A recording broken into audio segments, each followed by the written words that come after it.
U.S. researchers say North Korea could be advancing its weapons program after analyzing satellite imagery over the past month. They believe the footage shows the country working on a second barge that would improve their ability to test submersible ballistic missiles. Researchers at Johns Hopkins University say the exact purpose is unknown, but speculate it may be an attempt to improve missile design or to salvage parts to repair another barge. This image was taken on September 1st.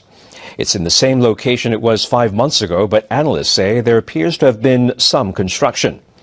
They point to new imagery from September 21st that shows it has been further modified, pointing to a crane that has been moved. North Korea has been under increasing pressure from the international community to abandon its nuclear and weapons programs. Earlier this month, the UN issued new sanctions, but Pyongyang says it will not be deterred. The North Korean regime's door to dialogue with the U.S. may be opening up, with reports surfacing that Washington and Pyongyang are planning to hold informal talks. Although Washington is unlikely to send any officials currently serving in the Trump administration, it's hoped the meeting could help defuse the ongoing crisis. According to the Japanese daily Asahi Shimbun, the two countries are set to engage in the so-called 1.5-track dialogue in mid-October in Oslo.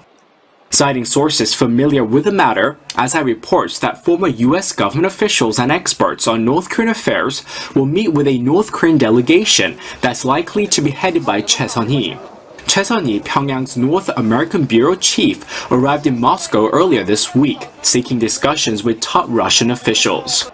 North Korea has been trying to build close ties with Russia in recent months amid the regime's deteriorating relations with its main ally, China.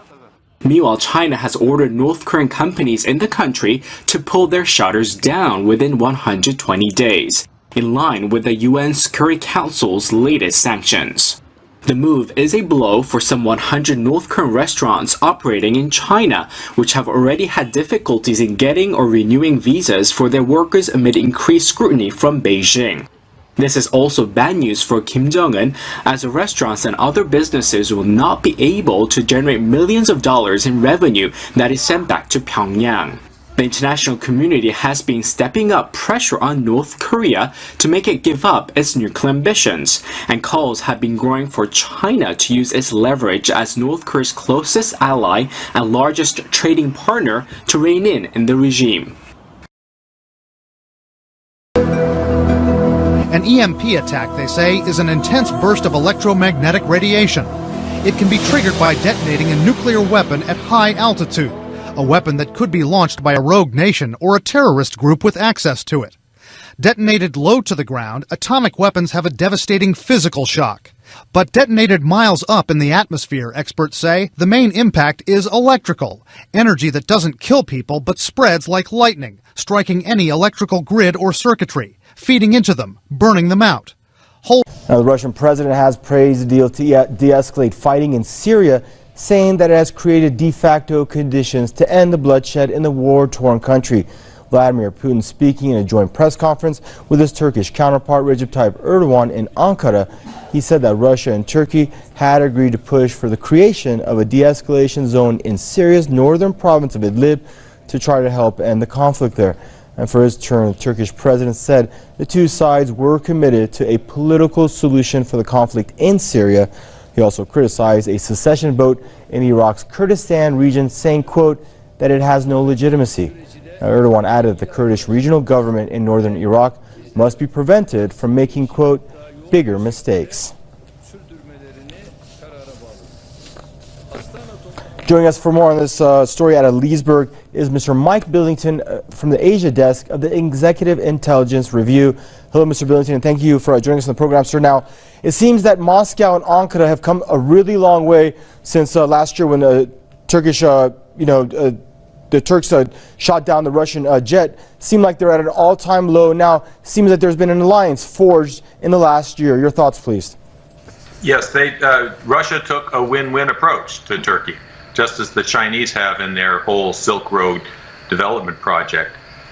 They basically said to the Turks, we denounce your shooting down the airplane and so forth, but you said if you recognize the necessity of our working together, then we're willing to work together, and it's worked quite successfully, along with Iran in the Astana process, where Turkey, Iran, and Russia have worked to bring about these de-escalation zones in Syria.